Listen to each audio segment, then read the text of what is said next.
Hello ಗೆಳೆಯರೆ, la excellence IAS ಪ್ರಸ್ತುತಪಡಿಸುತ್ತಿರುವ November 8ರ ಕನ್ನಡದಲ್ಲಿ ದಿ ಹಿಂದೂ ಸುದ್ದಿ ವಿಶ್ಲೇಷಣೆಗೆ ತಮಗೆಲ್ಲರಿಗೂ ಸ್ವಾಗತ.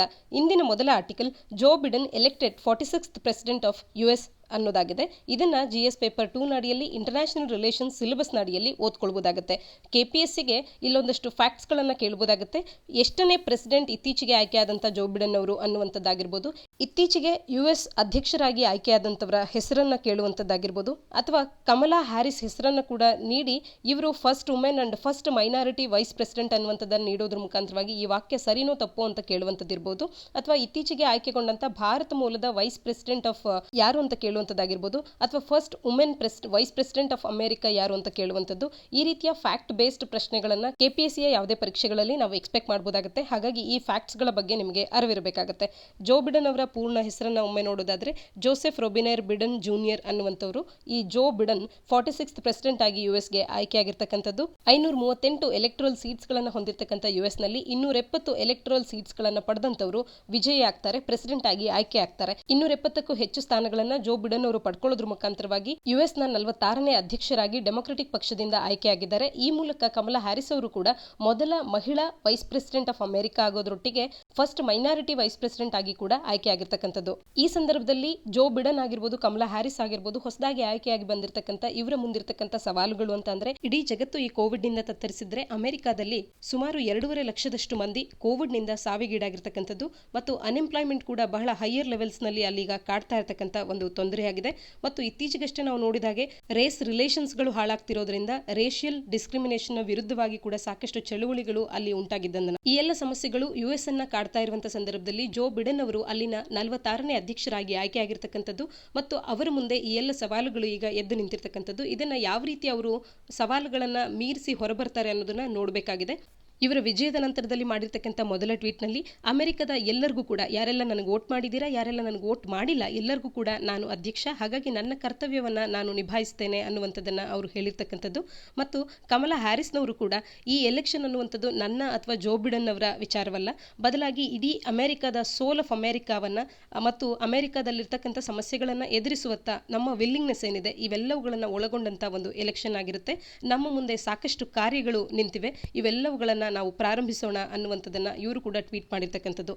ಜೋ ಬಿಡನ್ ಅವರು ಪ್ರೆಸಿಡೆಂಟ್ ಆಗಿ ಆಯ್ಕೆಯಾಗಿರ್ತಕ್ಕಂಥದ್ದು, ಕಮಲಾ ಹ್ಯಾರಿಸ್ ಅವರು ವೈಸ್ ಪ್ರೆಸಿಡೆಂಟ್ ಆಗಿ ಆಯ್ಕೆಯಾಗಿರ್ತಕ್ಕಂಥದ್ದು, ಒಟ್ಟಾರೆಯಾಗಿ ಡೆಮೊಕ್ರೆಟಿಕ್ ಪಕ್ಷ ಅನ್ನುವಂಥದ್ದು ಅಲ್ಲಿ ಆಡಳಿತಕ್ಕೆ ಬಂದಿರತಕ್ಕಂಥದ್ದು ಭಾರತಕ್ಕೆ ಯಾವ ಒಂದು ನಿಟ್ಟಿನಲ್ಲಿ ಭಾರತಕ್ಕೆ ಅನುಕೂಲಕರವಾಗುತ್ತೆ ಅಥವಾ ಭಾರತದ ಒಂದು ಸಂಬಂಧ ಅನ್ನುವಂಥದ್ದು ಅಮೆರಿಕದೊಟ್ಟಿಗೆ ಇನ್ನು ಮುಂದೆ ಯಾವ ರೀತಿ ವೃದ್ಧಿಯಾಗುತ್ತೆ ಅನ್ನೋದನ್ನ ನೋಡೋದಾದ್ರೆ, ವೈಸ್ ಪ್ರೆಸಿಡೆಂಟ್ ಆಗಿ ಆಯ್ಕೆಯಾಗಿರ್ತಕ್ಕಂಥ ಕಮಲಾ ಹ್ಯಾರಿಸ್ ಅವರ ತಾಯಿ ಶ್ಯಾಮಲಾ ಗೋಪಾಲನ್ ಅನ್ನುವಂಥ ಬಯಾಲಜಿಸ್ಟ್ ಅವರು ಚೆನ್ನೈ ಮೂಲದವರಾಗಿರೋದ್ರಿಂದ ಕಮಲಾ ಹ್ಯಾರಿಸ್ ಹಾಫ್ ಇಂಡಿಯನ್ ಕೂಡ ಹೌದು. ತಮ್ಮ ತಾಯಿ ಭಾರತದವರಾಗಿರೋದ್ರಿಂದ ತಾವು ಕೂಡ ಚಿಕ್ಕ ವಯಸ್ಸಿನಲ್ಲೇ ಭಾರತಕ್ಕೆ ಭೇಟಿ ನೀಡಿರೋದ್ರಿಂದ ಭಾರತದ ಬಗ್ಗೆ ಒಂದು ವಿಶೇಷ ಒಲವು ಅವ್ರಿಗಿರುತ್ತೆ ಅನ್ನೋದನ್ನ ನಾವು ಎಕ್ಸ್ಪೆಕ್ಟ್ ಮಾಡಬಹುದಾಗುತ್ತೆ. ನಂತರದಲ್ಲಿ ಜೋ ಬಿಡನ್ ಅವರು ಬರಾಕ್ ಒಬಾಮಾ ಅವರ ಆಡಳಿತದಲ್ಲಿ ವೈಸ್ ಪ್ರೆಸಿಡೆಂಟ್ ಆಗಿದ್ದಂಥ ಸಂದರ್ಭದಲ್ಲಿ ಭಾರತದೊಟ್ಟಿಗೆ ಒಂದು ಸ್ಟ್ರಾಂಗರ್ ರಿಲೇಷನ್ಸ್ ಅಡ್ವೊಕೇಟ್ ಆಗೋದ್ರಲ್ಲಿ ಇವರು ತಮ್ಮದೇ ಆದಂಥ ಪಾತ್ರವನ್ನು ವಹಿಸಿರ್ತಕ್ಕಂಥದ್ದು.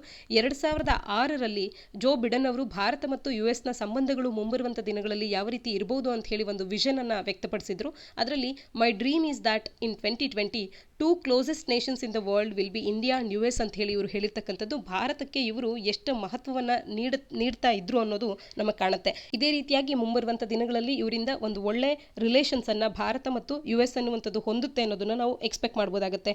ಭಾರತ ಮತ್ತು ಯುಎಸ್ನ ನಡುವೆ ನ್ಯೂಕ್ಲಿಯರ್ ಡೀಲ್ ಆಗುವಂಥ ಸಂದರ್ಭದಲ್ಲೂ ಕೂಡ ಸೆನೆಟರ್ ಒಬಾಮಾ ಅವರು ಇನಿಷಿಯಲ್ ಆಗಿ ಹೆಸಿಡೆಂಟ್ ಆಗಿದ್ರು. ಆ ಸಂದರ್ಭದಲ್ಲೂ ಕೂಡ ಆ ಒಂದು ಡೀಲ್ ಅನ್ನುವಂಥದ್ದು ಸಂಪೂರ್ಣ ಆಗೋದ್ರಲ್ಲಿ ಕೂಡ ಜೋ ಬಿಡನ್ ಅವರ ಮಹತ್ವ ಬಹಳನೇ ಇದೆ ಅಂತ ಹೇಳಬಹುದಾಗುತ್ತೆ. ಮತ್ತು ಭಾರತವನ್ನ ಮೇಜರ್ ಡಿಫೆನ್ಸ್ ಪಾರ್ಟ್ನರ್ ಅಂತ ಹೇಳಿ ಒಬಾಮಾ ಬಿಡನ್ ಅಡ್ಮಿನಿಸ್ಟ್ರೇಷನ್ ಅನ್ನುವಂಥದ್ದು ನೇಮ್ ಮಾಡುವಂಥ ಸಂದರ್ಭದಲ್ಲಿ ಕೂಡ ಬಿಡನ್ ಅವರ ಕಾಂಟ್ರಿಬ್ಯೂಷನ್ ಸಾಕಷ್ಟು ಇದೆ ಅನ್ನೋದನ್ನ ನಾವು ನೆನಪಿಸ್ಕೊಳ್ಬೇಕಾಗತ್ತೆ. ಇನ್ನು ಲಾಜಿಸ್ಟಿಕ್ಸ್ ಎಕ್ಸ್ಚೇಂಜ್ ಮೆಮೊರಂಡಮ್ ಅಗ್ರಿಮೆಂಟ್ ಲೆಮೋವಾ ಆಗುವಂಥ ಸಂದರ್ಭದಲ್ಲೂ ಕೂಡ ಜೋ ಬಿಡನ್ ಅವರ ಒಂದು ಪಾತ್ರ ಇರೋದನ್ನ ನೆನಪಿಸ್ಕೊಳ್ಬಹುದಾಗುತ್ತೆ. ಒಟ್ಟಾರೆಯಾಗಿ ಜೋ ಬಿಡನ್ ಅವರು ಅಧ್ಯಕ್ಷರಾಗಿ ಆಯ್ಕೆಯಾಗಿರ್ತಕ್ಕಂಥದ್ದು, ಕಮಲಾ ಹ್ಯಾರಿಸ್ ಅವರು ವೈಸ್ ಪ್ರೆಸಿಡೆಂಟ್ ಆಗಿ ಆಯ್ಕೆಯಾಗಿರ್ತಕ್ಕಂಥದ್ದು ಮುಂಬರುವಂಥ ದಿನಗಳಲ್ಲಿ ಭಾರತ ಮತ್ತು ಯುಎಸ್ನ ಸಂಬಂಧಗಳು ಇನ್ನಷ್ಟು ವೃದ್ಧಿಯಾಗುವಂಥ ಒಂದು ಸೂಚನೆ ನಮಗೆ ದೊರಕಿದೆ ಅಂತಾನೆ ಹೇಳ್ಬೋದಾಗುತ್ತೆ. ಭಾರತದ ಮಟ್ಟಿಗೆ ಇದು ಸಂತಸದ ವಿಷಯ ಆಗಿರುತ್ತೆ. ಮುಂದಿನ article India launches earth observation satellite EOS-01 ಅನ್ನೋದಾಗಿದೆ. ಇದನ್ನು ನಾವು ಜಿಎಸ್ ಪೇಪರ್ 3 ನಾಡಿಯಲ್ಲಿ ಸೈನ್ಸ್ ಅಂಡ್ ಟೆಕ್ನಾಲಜಿ ಅಡಿಯಲ್ಲಿ ಓದ್ಕೊಳ್ಬಹುದಾಗುತ್ತೆ.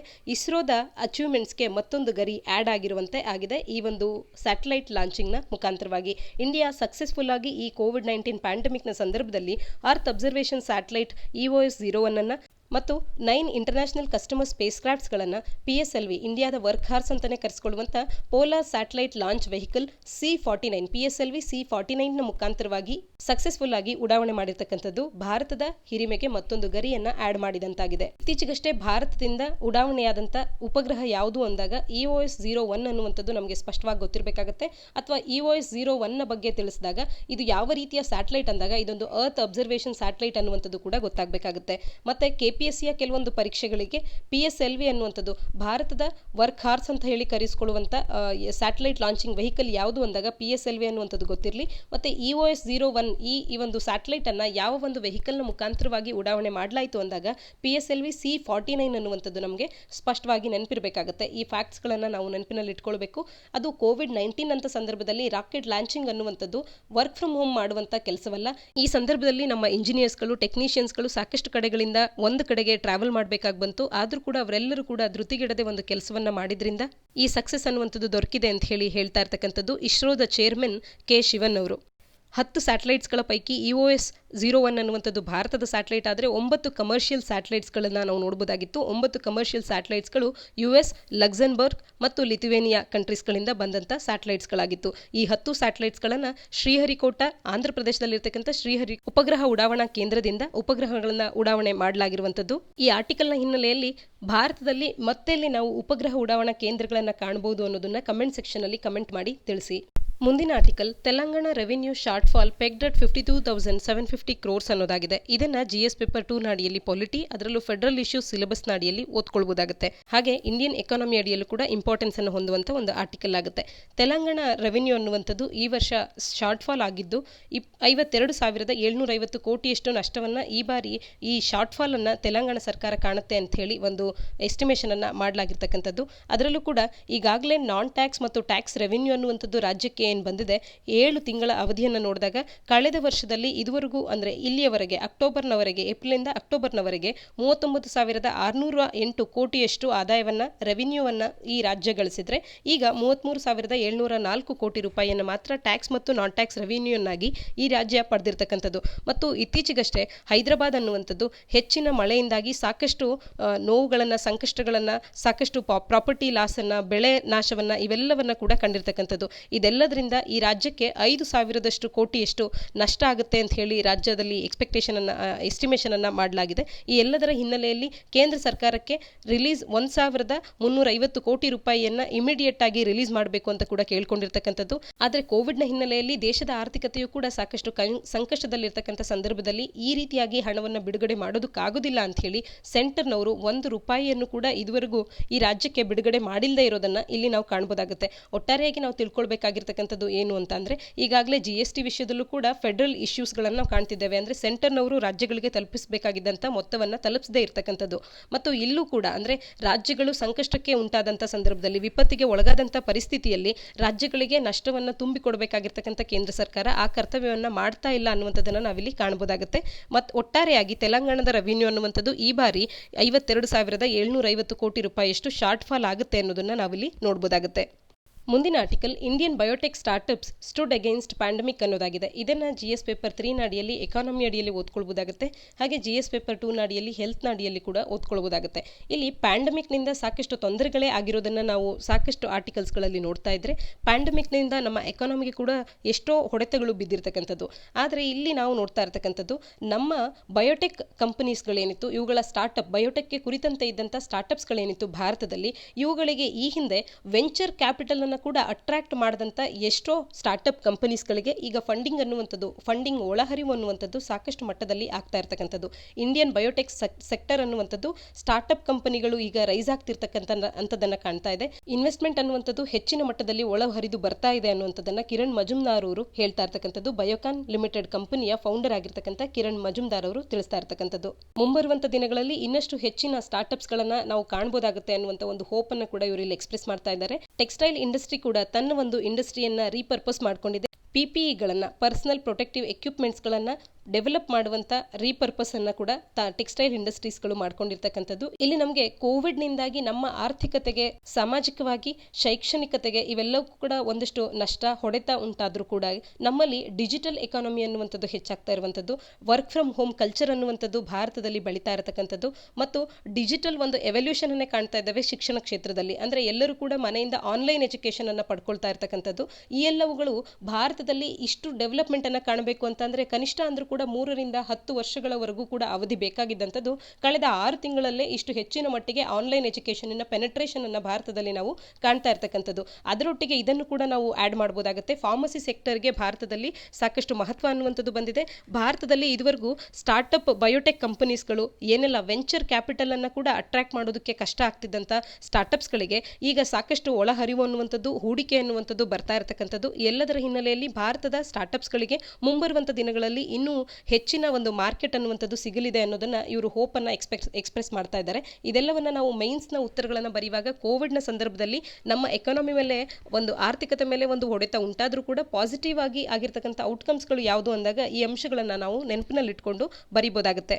ಮುಂದಿನ article Karnataka's positivity rate at 2.12% ಅನ್ನೋದಾಗಿದೆ. ಇದನ್ನು GS ಪೇಪರ್ 2 ನಾಡಿಯಲ್ಲಿ ಹೆಲ್ತ್ ನಾಡಿಯಲ್ಲಿ ಓದ್ಕೊಳ್ಬೋದಾಗುತ್ತೆ. ಇಲ್ಲಿ ಕೇರಳದಲ್ಲಿ ಕೂಡ ಕೇಸಸ್ಗಳ ಸಂಖ್ಯೆ ಹೆಚ್ಚಾಗ್ತಾ ಇರ್ತಕ್ಕಂಥದ್ದು ಮತ್ತು ಡೆಲ್ಲಿಯಲ್ಲಿ ಕೂಡ ಕೇಸಸ್ಗಳ ಸಂಖ್ಯೆ ದಿನೇ ದಿನೇ ಸಾಕಷ್ಟು ಹೆಚ್ಚಾಗ್ತಿರೋದನ್ನು ನಾವು ನೆನಪು ಮಾಡ್ಕೊಳ್ಬೇಕಾಗತ್ತೆ. ಕರ್ನಾಟಕದ ಪಾಸಿಟಿವಿಟಿ ರೇಟ್ ಅಂತ ಅಂದಾಗ ಎಷ್ಟು ಮಂದಿ ಟೆಸ್ಟ್ಗೆ ಒಳಗಾಗ್ತಾರೆ, ಅದರಲ್ಲಿ ಎಷ್ಟು ಮಂದಿ ಪಾಸಿಟಿವ್ ಅಂತ ಹೇಳಿ ಟರ್ನ್ ಆಗ್ತಾರೆ, ಇದನ್ನು ಪಾಸಿಟಿವಿಟಿ ರೇಟ್ ಅಂತ ಹೇಳಿ ಕರಿತೇವೆ. ಕರ್ನಾಟಕದಲ್ಲಿ 100 ಮಂದಿ ಕೋವಿಡ್ ಟೆಸ್ಟ್ಗೆ ಒಳಗಾದರೆ ಅದರಲ್ಲಿ 2.12% ಮಂದಿ ಕೋವಿಡ್ ಪಾಸಿಟಿವ್ ಆಗಿ ಟರ್ನ್ ಆಗುವಂಥ ಕೇಸಸ್ಗಳು ಇರೋದ್ರಿಂದಾಗಿ 2.12% ಪಾಸಿಟಿವಿಟಿ ರೇಟ್ ಅನ್ನೋದನ್ನ ಕರ್ನಾಟಕ ಅನ್ನುವಂಥದ್ದು ರೆಕಾರ್ಡ್ ಮಾಡ್ತಾ ಇದೆ. ಇದು ನಮಗೆ ಮೈನ್ಸ್ನಲ್ಲಿ ಉತ್ತರಗಳನ್ನು ಬರೆಯುವಾಗ ಈ ರೀತಿಯ ಸ್ಟ್ಯಾಟ್ಸ್ಗಳನ್ನು ಬಳಕೆ ಮಾಡ್ಕೊಳ್ಬೋದಾಗುತ್ತೆ. ಅಥವಾ ಬೇರೆ ರಾಜ್ಯಗಳಿಗೆ ಹೋಲಿಕೆಯನ್ನು ಮಾಡಿ ನಮ್ಮ ಪಾಸಿಟಿವಿಟಿ ರೇಟ್ ಎಷ್ಟಿತ್ತು ಅನ್ನುವಂಥದ್ದು, ಅಥವಾ ನಮ್ಮಲ್ಲಿ ಕೋವಿಡ್ನಿಂದ ಸಾವಿಗೀಡಾದವರಂತ ಅವರ ರೇಟ್ ಎಷ್ಟಿತ್ತು, ಇವುಗಳನ್ನು ನಾವು ಬರೆಯೋದ್ರಿಂದಾಗಿ ನಮ್ಮ ಎಫಿಷಿಯೆಂಟ್ ಆಗಿ ಕಾಣುತ್ತೆ ಅಂತ ಹೇಳ್ಬೋದು. ಈ ಆರ್ಟಿಕಲ್ನ ಹಿನ್ನೆಲೆಯಲ್ಲಿ ಕೇಸ್ ಫೆಟಾಲಿಟಿ ರೇಟ್ ಅಂದ್ರೆ ಏನು ಅನ್ನೋದನ್ನ ಕಮೆಂಟ್ ಸೆಕ್ಷನ್ ಅಲ್ಲಿ ತಿಳಿಸಿ. ಮುಂದಿನ article months after starting Chabahar rail project without India Iran seeks help ಅನ್ನೋದಾಗಿದೆ. ಇದನ್ನು GS ಪೇಪರ್ 2 ನಾಡಿಯಲ್ಲಿ ಇಂಟರ್ನ್ಯಾಷನಲ್ ರಿಲೇಷನ್ಸ್ ನಾಡಿಯಲ್ಲಿ ಓದ್ಕೊಳ್ಬೋದಾಗುತ್ತೆ. ಇಲ್ಲಿ ಮುಖ್ಯವಾಗಿ ಇರಾನ್ ಚಾಬಹಾರ್ ರೈಲ್ ಪ್ರಾಜೆಕ್ಟ್ ಅಥವಾ ಚಾಬಹಾರ್ ಪೋರ್ಟ್ ಅಂದ ತಕ್ಷಣ ಇದಿರ್ತಕ್ಕಂಥದ್ದು ಇರಾನ್ನಲ್ಲಿ ಅನ್ನುವಂಥದ್ದು ನಮಗೆ ನೆನಪಾಗಬೇಕಾಗುತ್ತೆ. ಇರಾನ್ ಭಾರತದ ಒಂದು ಫ್ರೆಂಡ್ಲಿ ನೇಷನ್ ಆಗಿರುವಂಥ ಒಂದು ರಾಷ್ಟ್ರ. ಇರಾನಿನ ಬಾರ್ಡರ್ ಅನ್ನುವಂಥದ್ದು ಪಾಕಿಸ್ತಾನ್ ಮತ್ತು ಅಫ್ಘಾನಿಸ್ತಾನ್ ಈ ಎಲ್ಲ ರಾಷ್ಟ್ರಗಳೊಟ್ಟಿಗೆ ಇರೋದ್ರಿಂದಾಗಿ ಒಂದು ಸ್ಟ್ರಾಟಜಿಕ್ ಕಂಟ್ರಿಯಾಗಿ ಕೂಡ ನಮಗದು ಕಾರ್ಯವನ್ನು ಮಾಡುತ್ತೆ. ಇರಾನಿನ ಚಾಬಹಾರ್ ರೈಲ್ ಪ್ರಾಜೆಕ್ಟ್ ಅನ್ನುವಂಥದ್ದು ಭಾರತದ ನೆರವಿನ ಇಲ್ಲದೆ ಪ್ರಾರಂಭ ಆಗಿದ್ದಂಥದ್ದು. ಈಗ ಅದರ 2ನೇ ಒಂದು ಫೇಸ್ ಅನ್ನ ಪ್ರಾರಂಭ ಮಾಡ್ತಾ ಇದೆ. Second phase of 628 kilometre project ಏನಿದೆ ಅದರ ಸೆಕೆಂಡ್ ಫೇಸ್ ಅನ್ನ ಇರಾನ್ ಪ್ರಾರಂಭ ಮಾಡ್ತಾ ಇದ್ದು, ಇರಾನ್ನ ಬಳಿ ಕ್ರೇನ್ಸ್ ಆಗಿರ್ಬೋದು, ಟ್ರ್ಯಾಕ್ಸ್, ಸ್ವಿಚಸ್ ಆಗಿರ್ಬೋದು, ಸಿಗ್ನಲಿಂಗ್ ಎಕ್ವಿಪ್ಮೆಂಟ್ಸ್ಗಳು, ಲೋಕೋಮೋಟಿವ್ಸ್ಗಳ ತೊಂದರೆ ಅನ್ನುವಂಥದ್ದು ಉಂಟಾಗ್ತಾ ಇದೆ. ಯಾಕೆ ಅಂತ ಅಂದರೆ US ಅನ್ನುವಂಥದ್ದು ತನ್ನ ಸ್ಯಾಂಕ್ಷನ್ಸ್ ಅನ್ನು ಇರಾನ್ನ ಮೇಲೆ ಇಂಪೋಸ್ ಮಾಡಿರೋದ್ರಿಂದ ಯುಎಸ್ನ ಈ ಒಂದು ಸ್ಯಾಂಕ್ಷನ್ಸ್ ಯಾವ ರೂಪದಲ್ಲಿ ಅಂತ ಅಂದರೆ ಕ್ಯಾಟ್ಸಾ ಆಕ್ಟ್ ನಾಡಿಯಲ್ಲಿ, countering America's adversaries through sanctions act, ಈ ಒಂದು ಆಕ್ಟ್ ನಾಡಿಯಲ್ಲಿ ಇರಾನ್, ನಾರ್ತ್ ಕೊರಿಯಾ ಮತ್ತು ರಷ್ಯಾದಂಥ ತನಗೆ ವಿರುದ್ಧವಾಗುವಂಥ ರಾಷ್ಟ್ರಗಳ ವಿರುದ್ಧವಾಗಿ ಸ್ಯಾಂಕ್ಷನ್ಸ್ಗಳನ್ನು ಇಂಪೋಸ್ ಮಾಡಲಿಕ್ಕೆ ಅಂತ ಹೇಳಿ ಕ್ಯಾಟ್ಸಾ ಅನ್ನುವಂಥ ಆಕ್ಟನ್ನು ಅಮೆರಿಕ ಇಂಟ್ರೊಡ್ಯೂಸ್ ಮಾಡಿರ್ತಕ್ಕಂಥದ್ದು. ಈ ಆಕ್ಟ್ ನಾಡಿಯಲ್ಲಿ ಇರಾನ್, ನಾರ್ತ್ ಕೊರಿಯಾ ಮತ್ತು ರಷ್ಯಾದೊಟ್ಟಿಗೆ ಬೇರೆ ಯಾವ ರಾಷ್ಟ್ರಗಳು ಕೂಡ ಈ ಸ್ಯಾಂಕ್ಷನ್ಡ್ ಕಂಟ್ರೀಸ್ಗಳೇನಿದೆ ಇರಾನ್, ನಾರ್ತ್ ಕೊರಿಯಾ ಮತ್ತು ರಷ್ಯಾ, ಇಂಥ ಕಂಟ್ರೀಸ್ಗಳಿಂದ ನೇರವಾದಂಥ ಒಂದು ಪರ್ಚೇಸನ್ನು ಮಾಡುವಂಥದ್ದು ಅಥವಾ ಈ ಕಂಟ್ರೀಸ್ಗಳಿಗೆ ಫಿನಾನ್ಷಿಯಲ್ ಏಡನ್ನು ನೀಡುವಂಥದ್ದು, ಈ ಕಂಟ್ರೀಸ್ಗಳೊಟ್ಟಿಗೆ ಹೆಚ್ಚಿನ ಸ್ನೇಹ ಸಂಬಂಧವನ್ನು ಹೊಂದುವಂಥದ್ದು, ಈ ಕಾರ್ಯಗಳನ್ನು ಮಾಡಿದಂಥ ಸಂದರ್ಭದಲ್ಲಿ ಅವುಗಳ ಮೇಲೆ ಕ್ಯಾಟ್ಸಾ ಆಕ್ಟ್ ನಾಡಿಯಲ್ಲಿ ಸ್ಯಾಂಕ್ಷನ್ಸ್ ಅನ್ನು ಇಂಪೋಸ್ ಮಾಡುವಂಥ ಒಂದು ಪವರನ್ನು US ಹೊಂದಿರುತ್ತೆ. ಈ ಆಕ್ಟ್ ನಾಡಿಯಲ್ಲಿ ಇಲ್ಲಿ ಒಂದು ಎಕ್ಸೆಂಪ್ಷನ್ ಅನ್ನು ಕೂಡ ನಾವು ಕಾಣಬಹುದಾಗುತ್ತೆ. US president case by case ಕೆಲವೊಂದು ರಾಷ್ಟ್ರಗಳಿಗೆ ಎಕ್ಸೆಂಪ್ಷನ್ ಅನ್ನು ನೀಡಬಹುದಾಗುತ್ತೆ. ಈ ಕ್ಯಾಟ್ಸ್ ನಾಡಿಯಲ್ಲಿ ಸ್ಯಾಂಕ್ಷನ್ಸ್ ಇಂಪೋಸ್ ಆಗದೇ ಇರುವಂತೆ ಕೆಲವೊಂದು ರಾಷ್ಟ್ರಗಳನ್ನ ಎಕ್ಸೆಂಪ್ಟ್ ಮಾಡಬಹುದಾಗುತ್ತೆ. ಈಗ ಭಾರತದವರು ರಷ್ಯಾದಿಂದ ನಾವು ಒಂದಷ್ಟು ಮಿಲಿಟರಿ ಎಕ್ವಿಪ್ಮೆಂಟ್ಸ್ಗಳನ್ನು ಇಂಪೋರ್ಟ್ ಮಾಡ್ಕೊಳ್ತಾ ಇದ್ದೀವಿ ಅಂತ ಅಂದರೆ ಅದು ಕ್ಯಾಟ್ಸಾ ಆಕ್ಟ್ ನಾಡಿಯಲ್ಲಿ ಭಾರತದ ಮೇಲೂ ಕೂಡ ಸ್ಯಾಂಕ್ಷನ್ಸ್ ಉಂಟಾಗುವಂಥ ಒಂದು ಪರಿಣಾಮವನ್ನು ಬೀರಬಹುದಾಗುತ್ತೆ. ಆದರೆ ಆ ಸಂದರ್ಭದಲ್ಲಿ ನಮ್ಮನ್ನ ಕ್ಯಾಟ್ಸಾ ಇಂದ ಎಕ್ಸೆಂಪ್ಟ್ ಮಾಡುವಂಥದ್ದನ್ನು US ಪ್ರೆಸಿಡೆಂಟ್ ಅವರು ಎಕ್ಸೆಂಪ್ಷನ್ ಅನ್ನು ನೀಡಿದ್ರೆ ಆಗ ನಮ್ಮ ಮೇಲೆ ಯಾವುದೇ ಸ್ಯಾಂಕ್ಷನ್ಸ್ಗಳು ಬೀಳೋದಿಲ್ಲ. ಈ ರೀತಿ ಕ್ಯಾಟ್ಸಾ ಆಕ್ಟ್ನ ಅಡಿಯಲ್ಲಿ ಸ್ಯಾಂಕ್ಷನ್ಸ್ಗಳನ್ನು US ನವರು ಇಂಪೋಸ್ ಮಾಡ್ತಾರೆ. ಕ್ಯಾಟ್ಸಾ ಅಂದ ತಕ್ಷಣ ನಮಗೆ ಸ್ಯಾಂಕ್ಷನ್ಸ್ ಆಕ್ಟ್, ಒಂದು ಸ್ಯಾಂಕ್ಷನ್ಸ್ ಆಕ್ಟ್ ಆಗುತ್ತೆ ಯುಎಸ್ಗೆ ಸಂಬಂಧಪಟ್ಟಂತ ಒಂದು ಆಕ್ಟ್ ಆಗಿದೆ. ಅಮೆರಿಕಾಗೆ ಅಡ್ವರ್ಸರೀಸ್ ಆಗುವಂತ ಕಂಟ್ರೀಸ್ಗಳ ಮೇಲೆ ಇದನ್ನ ಹಾಕುವಂಥದ್ದು ಅಂತ ಹೇಳಿ ನಮಗೆ ತಿಳಿದಿರಬೇಕಾಗತ್ತೆ. ಇಲ್ಲಿ ಚಾಬಹಾರ್ ರೈಲ್ ಪ್ರಾಜೆಕ್ಟಿನ ಸೆಕೆಂಡ್ ಫೇಸ್ ಅನ್ನ ಇರಾನ್ ಅವರು ಪ್ರಾರಂಭ ಮಾಡಿದ್ದು, ಅದಕ್ಕೆ ಭಾರತದಿಂದ ನೆರವು ಬರಲಿ ಅಂತ ಹೇಳಿ ಭಾರತವನ್ನ ಕೇಳ್ತಾ ಇರ್ತಕ್ಕಂಥದ್ದು. ಭಾರತದಿಂದ ನೆರವನ್ನ ಅವರು ಎಕ್ಸ್ಪೆಕ್ಟ್ ಮಾಡ್ತಾ ಇದ್ದಾರೆ. ಮತ್ತು 2018ರಲ್ಲಿ ಇರಾನಿನ ಪ್ರೆಸಿಡೆಂಟ್ ರೌಹಾನಿ ಅವರು ಡೆಲ್ಲಿಗೆ ವಿಸಿಟ್ ಮಾಡಿದಂತ ಸಂದರ್ಭದಲ್ಲಿ ಭಾರತದ ಪರವಾಗಿ $150 ಮಿಲಿಯನ್ ನಷ್ಟು ಕ್ರೆಡಿಟ್ ಲೈನ್ ಅನ್ನ ಇರಾನ್ಗೆ ನಾವೇನು ನೀಡ್ತೇವೆ ಅಂತ ಹೇಳಿದ್ವಿ, ಆ ಒಂದು ಕ್ರೆಡಿಟ್ ಅನ್ನ ಕೂಡ ಈಗ ಭಾರತ ನಮಗೆ ನೀಡುತ್ತೆ ಅನ್ನುವಂತ ಹೋಪ್ಫುಲ್ ಆಗಿ ನಾವು ಇದ್ದೇವೆ ಅನ್ನುವಂಥದ್ದನ್ನ ಕೂಡ ಇರಾನ್ ಅವರು ಇಲ್ಲಿ ತಿಳಿಸ್ತಾ ಇರ್ತಕ್ಕಂಥದ್ದು. ಒಟ್ಟಾರೆಯಾಗಿ ಈಗ ಯುಎಸ್ ಪೋಲ್ ನ ರಿಸಲ್ಟ್ಸ್ ನ ಬಗ್ಗೆ ಕೂಡ ನಾವು ನೋಡೋದಾದ್ರೆ, ಜೋ ಬಿಡನ್ ಅವರು ಗೆದ್ದಿರ್ತಕ್ಕಂಥ ಹಿನ್ನೆಲೆಯಲ್ಲಿ ಈ ಹಿಂದೆ ಟ್ರಂಪ್ ಏನು ಇರಾನ್ಗೆ ಪೂರಕವಾಗುವಂತ ಯಾವುದೇ ನಡೆ ಭಾರತದ ಕಡೆಯಿಂದ ಬಂದ್ರೆ ಅದು ಭಾರತದ ಮೇಲೆ ನೆಗೆಟಿವ್ ಇಂಪ್ಯಾಕ್ಟ್ ಅನ್ನ ಉಂಟು ಮಾಡುವಂತ ಒಂದು ನಿಲುವನ್ನ ಟ್ರಂಪ್ ಅವರು ಹೊಂದಿದ್ರು. ಇದು ಬದಲಾಗಬಹುದಾ ಅನ್ನುವಂಥದ್ದನ್ನ ನಾವು ಈಗ ಕಾದು ನೋಡಬೇಕಾಗುತ್ತೆ. ಒಂದು ಎಕ್ಸ್ಪೆಕ್ಟೇಷನ್ ಅಂತೂ ಇದೆ.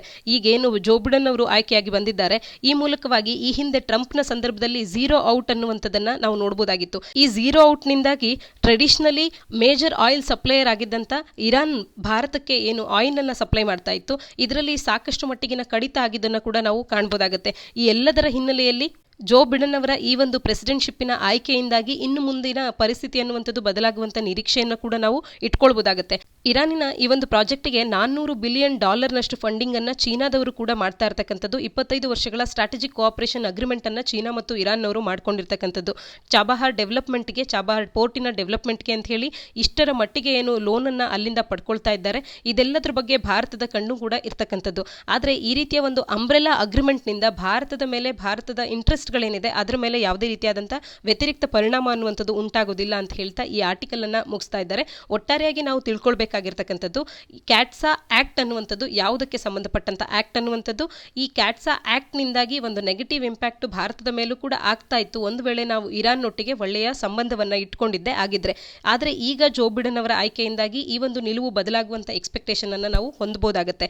ಮತ್ತು ಚಾಬಹಾರ್ ರೈಲ್ ಪ್ರಾಜೆಕ್ಟಿಗೆ ಅಂತ ಹೇಳಿ ಇದುವರೆಗೂ ಕೂಡ ನಮ್ಮಿಂದ ಒಂದಷ್ಟು ದೂರ ಉಳಿದಿದ್ದಂತ ಇರಾನ್ ಅವರು ಈಗ ಭಾರತದಿಂದ ನೆರವನ್ನ ಎಕ್ಸ್ಪೆಕ್ಟ್ ಮಾಡ್ತಾ ಇರ್ತಕ್ಕಂಥದ್ದು. ಈ ಎಲ್ಲ ಅಂಶಗಳನ್ನ ನಾವು ಬಳಸ್ಕೊಳ್ಬಹುದಾಗುತ್ತೆ ನಮ್ಮ ಮೇನ್ಸ್ ನಲ್ಲಿ ಇಂಟರ್ನ್ಯಾಷನಲ್ ರಿಲೇಷನ್ಸ್ಗೆ ಸಂಬಂಧಪಟ್ಟಂತ ಉತ್ತರಗಳನ್ನು ಬರೆಯುವಂತ ಸಂದರ್ಭದಲ್ಲಿ. ಮುಂದಿನ article, UAE set to overhaul Islamic laws ಅನ್ನೋದಾಗಿದೆ. ಇದನ್ನ GS ಪೇಪರ್ 2 ನ ಅಡಿಯಲ್ಲಿ effects of policies and politics of developed and developing countries on India's interest and Indian diaspora ಅನ್ನುವಂಥ ಸಿಲೆಬಸ್ ನ ಅಡಿಯಲ್ಲಿ ಓದ್ಕೊಳ್ಬಹುದಾಗುತ್ತೆ. ಹಾಗೂ ಇಂಟರ್ನ್ಯಾಷನಲ್ ರಿಲೇಷನ್ಸ್ ನ ಅಡಿಯಲ್ಲಿ ಕೂಡ ಇದನ್ನು ಓದ್ಕೊಳ್ಬಹುದಾಗುತ್ತೆ. ಇಲ್ಲಿ UAE, ಯುನೈಟೆಡ್ ಅರಬ್ ಎಮಿರೇಟ್ಸ್ನವರು ತಮ್ಮ ಒಂದು ಇಸ್ಲಾಮಿಕ್ ಲಾಸ್ಗಳನ್ನು ಒಂದಷ್ಟು ಮಟ್ಟಿಗೆ ಈಸ್ ಮಾಡ್ತಾ ಇರತಕ್ಕಂಥದ್ದು. ಅನ್ಮ್ಯಾರಿಡ್ ಕಪಲ್ಸ್ಗಳು ಇದುವರೆಗೂ ಕೂಡ UAE ನ ಅಡಿಯಲ್ಲಿ ಕೋಹ್ಯಾಬಿಟೇಟ್ ಅಂದರೆ ಒಟ್ಟಿಗೆ ಇರುವಂಥದ್ದು. ಇಲ್ಲೇನು ಭಾರತದಲ್ಲಿ ಲಿವಿಂಗ್ ಟುಗೆದರ್ ಅನ್ನ ನಾವು ಅಕ್ಸೆಪ್ಟ್ ಮಾಡ್ತೇವೆ, ಕ್ರೈಮ್ ಅಂತ ಹೇಳಿ ಏನು ಕನ್ಸಿಡರ್ ಮಾಡಲ್ಲ, ಅಲ್ಲಿ ಇದನ್ನ ಕ್ರೈಮ್ನ ರೀತಿಯಲ್ಲಿ ಕನ್ಸಿಡರ್ ಮಾಡಲಾಗ್ತಾ ಇತ್ತು. ಲಿವಿಂಗ್ ಟುಗೆದರ್ ಅನ್ನುವಂಥದ್ದು UAE ನಲ್ಲಿ ಇಲ್ಲದೆ ಇರೋದನ್ನ ನಾವು ಕಾಣಬಹುದಾಗುತ್ತೆ. ಮತ್ತು ಆಲ್ಕೋಹಾಲ್ ಕನ್ಸ್ಯೂಮ್ ಮಾಡೋದನ್ನ ಕೂಡ ಒಂದು ಅಪರಾಧದ ರೀತಿಯಲ್ಲಿ ನೋಡ್ತಾ ಇದ್ರು. ಆಲ್ಕೋಹಾಲ್ ಅನ್ನ ಕನ್ಸ್ಯೂಮ್ ಮಾಡಬೇಕು ಅಂತ ಅಂದ್ರೆ ಇಂಡಿವಿಜುವಲ್ಸ್ ಆದ್ರೂ ಕೂಡ ತಮ್ಮ ಮನೆಯಲ್ಲಿ ಕನ್ಸ್ಯೂಮ್ ಮಾಡೋದಕ್ಕೂ ಕೂಡ ಪ್ರೀವಿಯಸ್ ಆಗಿ ಪರ್ಮಿಷನ್ ಅನ್ನ ಗವರ್ಮೆಂಟ್ ನಿಂದ ಪಡ್ಕೊಳ್ಬೇಕಾಗಿತ್ತು. UAEಯ ಲಕ್ಸುರಿಯಂಟ್ ಕೋಸ್ಟಲ್ ಸಿಟೀಸ್ಗಳಲ್ಲಿ ಇರ್ತಕ್ಕಂಥ ಬಾರ್ಸ್ ಅಂಡ್ ಕ್ಲಬ್ಸ್ಗಳಲ್ಲಿ ಆಲ್ಕೋಹಾಲ್ ಅವೈಲಬಲ್ ಇದ್ರೂ ಕೂಡ ಅವರೆಲ್ಲರೂ ಕೂಡ ಗವರ್ಮೆಂಟ್ ನಿಂದ ಲೈಸೆನ್ಸ್ ಅನ್ನ ಪಡ್ಕೊಳ್ಬೇಕಾಗುತ್ತೆ. ಇವುಗಳನ್ನ ಪರ್ಚೇಸ್ ಮಾಡಲಿಕ್ಕೆ, ಟ್ರಾನ್ಸ್ಪೋರ್ಟ್ ಮಾಡಲಿಕ್ಕೆ ಅಥವಾ ಮನೆಯಲ್ಲೇ ಕೂಡ ಇವುಗಳನ್ನ ಕನ್ಸ್ಯೂಮ್ ಮಾಡಬೇಕಂದ್ರೂ ಕೂಡ ಲೈಸೆನ್ಸ್ ಅನ್ನ ಪಡ್ಕೊಳ್ಬೇಕಾಗಿತ್ತು. ಈ ರೀತಿಯ ಆಲ್ಕೋಹಾಲ್ ಲಾಸ್ಗಳನ್ನ ಕರ್ಬ್ ಮಾಡುವಂಥದ್ದು ಮತ್ತು ಅನ್ಮ್ಯಾರಿಡ್ ಕಪಲ್ಸ್ಗಳು ಕೋಹಬಿಟೇಟ್ ಮಾಡುವಂಥದ್ದನ್ನ ಕ್ರೈಮ್ ಅಂತ ಇದುವರೆಗೂ ಏನು ಕನ್ಸಿಡರ್ ಮಾಡ್ತಾ ಇದ್ರು, ಇದನ್ನ ಕೂಡ ತೆಗೆದು ಹಾಕುವಂಥದ್ದು. ಮತ್ತು ವುಮೆನ್ ರೈಟ್ಸ್ಗಳನ್ನ ಎತ್ತಿ ಹಿಡಿಯುವಂಥ ನಿಟ್ಟಿನಲ್ಲಿ ಹಾನರ್ ಕ್ರೈಮ್ಸ್ಗಳನ್ನ ಅಥವಾ ಹಾನರ್ ಕಿಲ್ಲಿಂಗ್ಸ್ಗಳನ್ನ, ನಾವೇನು ಬೇರೆ ಬೇರೆ ಕ್ಯಾಸ್ಟ್ನ ನಡುವೆ ಆಗುವಂಥ ಮದುವೆಗಳಿಗೋಸ್ಕರ ಹಾನರ್ ಕಿಲ್ಲಿಂಗ್ಸ್ಗಳನ್ನ ಏನು ಆಗುವಂಥದ್ದನ್ನು ನೋಡ್ತೇವೆ. ಇವುಗಳನ್ನ ಇದುವರೆಗೂ ಕೂಡ UAE ನಲ್ಲಿ ಕ್ರಿಮಿನಲೈಸ್ ಮಾಡಲಾಗಿರಲಿಲ್ಲ. ಈಗ ಇವುಗಳನ್ನ ಹಾನರ್ ಕ್ರೈಮ್ಸ್ಗಳನ್ನ ಕ್ರಿಮಿನಲೈಸ್ ಮಾಡುವಂಥ ಲಾಸ್ಗಳನ್ನ ತಂದಿರತಕ್ಕಂಥದ್ದು. ಈ ರೀತಿಯಾಗಿ ತನ್ನ ಒಂದು ಸಿಸ್ಟಮ್ನಲ್ಲಿ ಮೇಜರ್ ಚೇಂಜಸ್ಗಳನ್ನು UAE ಮಾಡ್ಕೊಳ್ತಾ ಇರ್ತಕ್ಕಂಥದ್ದು. ಇಸ್ಲಾಮಿಕ್ ಲಾಸ್ಗಳನ್ನು ಕೂಡ ಒಂದಷ್ಟು ಲಾಸ್ಗಳನ್ನು ಲೂಸನ್ ಮಾಡ್ತಾ ಇರ್ತಕ್ಕಂಥದ್ದು.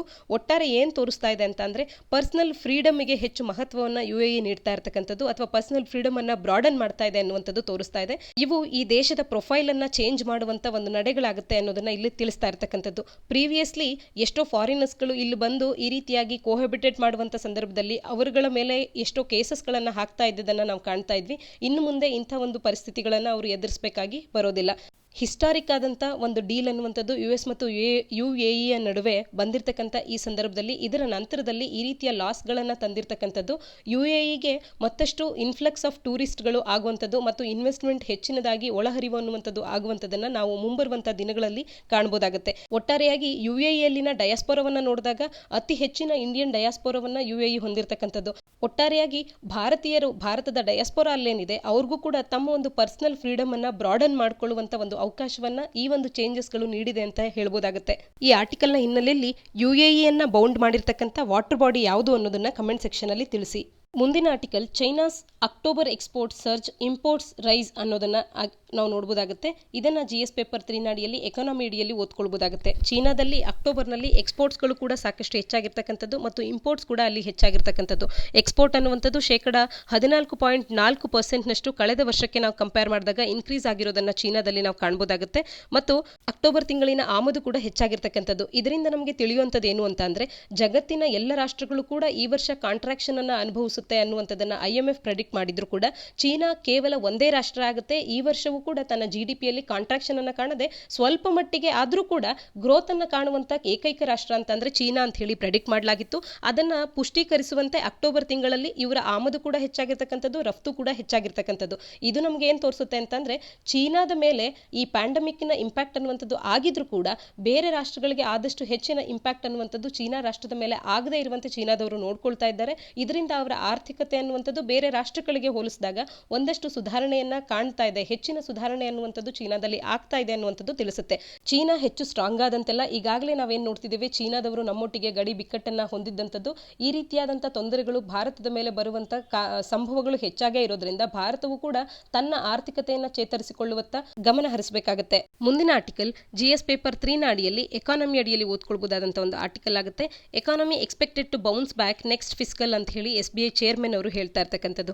ಕೋವಿಡ್ನ ಹಿನ್ನೆಲೆಯಲ್ಲಿ ನಮ್ಮ ಎಕಾನಮಿ ಏನು ಕಾಂಟ್ರಾಕ್ಷನ್ ಅನ್ನ ಈ ವರ್ಷ ಕಾಣುತ್ತೆ, ಆದ್ರೂ ಕೂಡ ಮುಂಬರುವಂತ ವರ್ಷದಲ್ಲಿ ನಮ್ಮ ಎಕಾನಮಿ ಅನ್ನುವಂಥದ್ದು ಬೌನ್ಸ್ ಬ್ಯಾಕ್ ಆಗುತ್ತೆ, ಆ ಒಂದು ಎಕ್ಸ್ಪೆಕ್ಟೇಷನ್ ಅನ್ನ ನಾವು ಹೊಂದಿದ್ದೇವೆ ಅನ್ನೋದನ್ನ SBI ಚೇರ್ಮನ್ ಅವರು ಇಲ್ಲಿ ತಿಳಿಸ್ತಾ ಇರ್ತಕ್ಕಂಥದ್ದು. ಮುಂಬರುವಂತ ವರ್ಷದಲ್ಲಿ ಇನ್ನು ಮೋರ್ ಮೆಚ್ಯೂರ್ಡ್ ಎಕಾನಮಿ ಅನ್ನುವಂತ ಒಂದು ಶಿಫ್ಟ್ ಅನ್ನ ನಾವು ಕಾಣ್ತೇವೆ ಅನ್ನುವಂತ ಒಂದು ಹೋಪ್ಫುಲ್ ಆದಂತ ವಾಕ್ಯಗಳನ್ನ ಈ ಆರ್ಟಿಕಲ್ನ ಅಡಿಯಲ್ಲಿ ತಿಳಿಸ್ತಾ ಇರ್ತಕ್ಕಂಥದ್ದು. ಭಾರತದ ಎಕಾನಮಿ ಅನ್ನುವಂಥದ್ದು ರೆಸಿಲಿಯನ್ಸ್ ಅನ್ನ ತೋರಿಸ್ತಾ ಇದೆ. ಕೋವಿಡ್ ನಿಂದ ಉಂಟಾದಂತ ಈ ಡೌನ್ ಟರ್ನ್ ಏನಿದೆ ಇದರಿಂದ ನಾವು ಬೌನ್ಸ್ ಬ್ಯಾಕ್ ಆಗ್ತೇವೆ ಮುಂಬರುವಂತ ವರ್ಷದಲ್ಲಿ. ಪ್ಯಾರಡೈಮ್ ಶಿಫ್ಟ್ ಅನ್ನ ನಾವು ಕಾಣ್ತೇವೆ. ನಮ್ಮ ಎಕಾನಮಿ ಅನ್ನುವಂಥದ್ದು ಮೋರ್ ಮೆಚ್ಯೂರ್ಡ್ ಎಕಾನಮಿ ಆಗಿ ಮುಂಬರುವಂತ ವರ್ಷಗಳಲ್ಲಿ ಕಾರ್ಯವನ್ನ ಮಾಡುತ್ತೆ ಅನ್ನೋದನ್ನ ಇವರು ತಿಳಿಸ್ತಾ ಇರ್ತಕ್ಕಂಥದ್ದು. ಭಾರತದ ಫಾರ್ಮಸಿ ಸೆಕ್ಟರ್ ಕೂಡ ಸಾಕಷ್ಟು ಇಂಪ್ರೂವ್ಮೆಂಟ್ ಅನ್ನ ಈ ಕೋವಿಡ್ ನ ಸಂದರ್ಭದಲ್ಲಿ ಕಾಣ್ತಾ ಇರ್ತಕ್ಕಂಥದನ್ನ ನಾವಿಲ್ಲಿ ನೆನಪಿಸ್ಕೊಳ್ಬಹುದಾಗುತ್ತೆ. ಆನ್ಲೈನ್ ಎಜುಕೇಶನ್ ಅನ್ನುವಂಥದ್ದು ಹೆಚ್ಚಾಗಿರ್ತಕ್ಕಂಥದ್ದು, ಡಿಜಿಟಲ್ ಆಗಿ ಎಲ್ಲರೂ ಕೂಡ ಒಂದಷ್ಟು ಅವೇರ್ನೆಸ್ ಅನ್ನ ಪಡ್ಕೊಳ್ತಾ ಇರ್ತಕ್ಕಂಥದ್ದು. ಈ ರೀತಿ ಕೋವಿಡ್ ನಿಂದ ಕೂಡ ಸಾಕಷ್ಟು ಪಾಸಿಟಿವ್ ರಿಸಲ್ಟ್ಸ್ ಅನ್ನುವಂಥದ್ದು ಭಾರತದಲ್ಲಿ ಕಂಡಿದೆ. ಎಲ್ಲದರ ಹಿನ್ನೆಲೆಯಲ್ಲಿ ಮುಂಬರುವಂತ ವರ್ಷಗಳಲ್ಲಿ ಭಾರತವು ಮೋರ್ ಮೆಚ್ಯೂರ್ಡ್ ಎಕಾನಮಿ ಆಗುತ್ತೆ ಅನ್ನೋದನ್ನ SBI ಚೇರ್ಮನ್ ಅವರು ತಿಳಿಸ್ತಾ ಇರ್ತಕ್ಕಂಥದ್ದು. ಮುಂದಿನ article dumping by Vietnam hits Indian pepper ಅನ್ನೋದಾಗಿದೆ. ಇದನ್ನ GS ಪೇಪರ್ 3 ಅಡಿಯಲ್ಲಿ ಎಕಾನಮಿ ಅಡಿಯಲ್ಲಿ ಓದ್ಕೊಳ್ಬಹುದಾಗುತ್ತೆ.